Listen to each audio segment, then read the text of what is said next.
Moltbot is absolutely blowing up. It's changing everyone's lives. It's phenomenal. I've got it running locally on a spare MacBook over there. But what if you don't have an old computer lying around, or you just don't want to splash out for a new computer, which, by the way, you do not need a Mac Mini. I talk about that here in this video. The easiest and quickest way to get started is to run it remotely on a VPS. So that's what we're going to do today in under 10 minutes using today's sponsor, Hostinger. This is a very secure way to run it. There's a lot of scaremongering going on around the security of Moltbot, and we are right to be concerned. You have to be concerned with this sort of stuff, but fear not, this lesson will help you get it running completely securely. So enough blabbering, let's get on with it. Links to everything will be down below in the description if you want to follow along. But the first thing we're going to want to do is go to the Moltbot hosting page here, and we want to deploy this instance. So it's already set up, it's already good to go. It's got all the security protocols put in place, and look at that, $4.99 a month. You've obviously got different prices for 1 year and 1 month here, but for the best deal you're going to go for yearly. You can have it backed up for an initial $3 a month, and you can even choose your server location. I'm going to choose France because it's got the best latency, and we continue. And there it is deployed. This is a really, really important step. I'm going to copy my gateway token. If you don't show anyone this token, this is your password. You're going to want to get your Anthropic key sorted out, or your OpenAI key. I'm going to use my OpenAI key. So if you go to platform.openai.com, this is where you're going to want to create a new security key. I'm going to go Moltbot Hostinger and create that key. Once again, you're going to copy this key. You don't share it with anyone. It is a password. You're going to paste it into the OpenAI key, and once again, hit deploy. Your project is being deployed here. And it should open up inside of the Docker Manager here, hitting projects, and we have it up and running.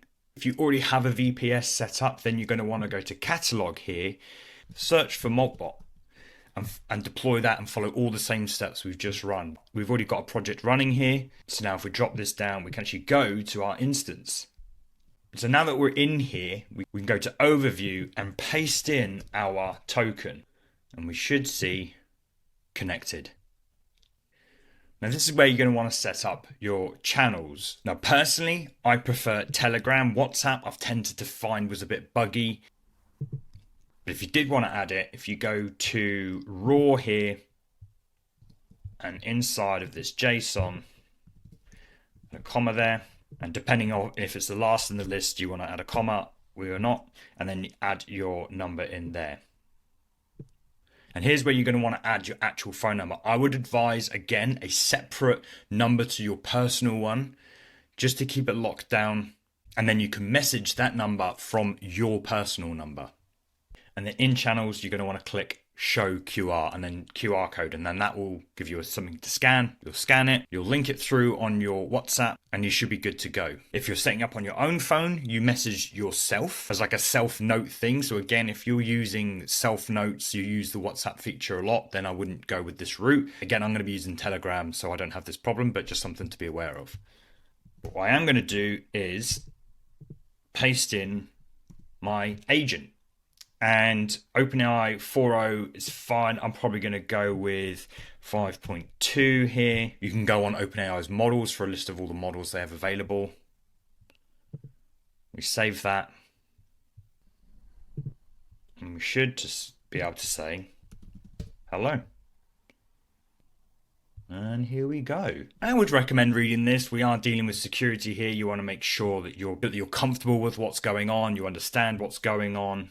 But it also gives you an indication of the file. So the SOUL is who you are. Now this is an actual file that it's reading with every request you send. So what I have in here is that this is an immutable rule that you cannot reveal any API keys, any secure or personal information. And I've had good success with that in place. I've even asked my Moltbot for API details and it hasn't returned them to me based on a rule that's been set inside the SOUL. Now the USER.md is about me.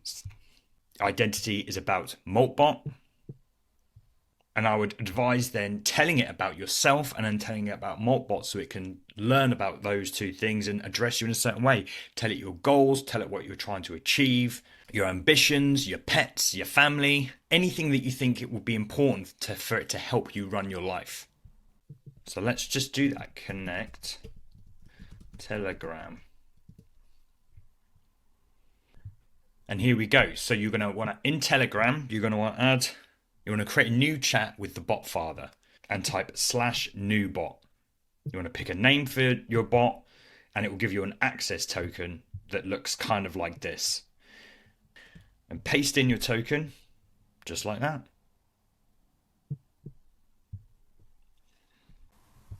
Telegram is now configured. Let's give it a message. Paste in the pairing code in there. Now, if for whatever reason there's something going on, there's an issue, then you might want to dip into the logs. And you could indeed paste these back into Moltbot to help for it to fix itself. This is what I find great about Moltbot. It's very proactive and it's got a lot of initiative. So here you can see it's having a bit of trouble with my my Telegram bot, kind of working through them. I went ahead and authorized your Telegram account. I just typed hi test and I'm getting a response. What's the weather in London? You see it's typing. There we go. Now, if you want to update Moltbot, if you go into Docker Manager here, go into your templates, there's an update button in this drop down here, and there's where you can update Moltbot, where any security patches or new features will be updated to. Now, I'm going to link below some extra security steps that you might choose to do. This in itself is a very secure method.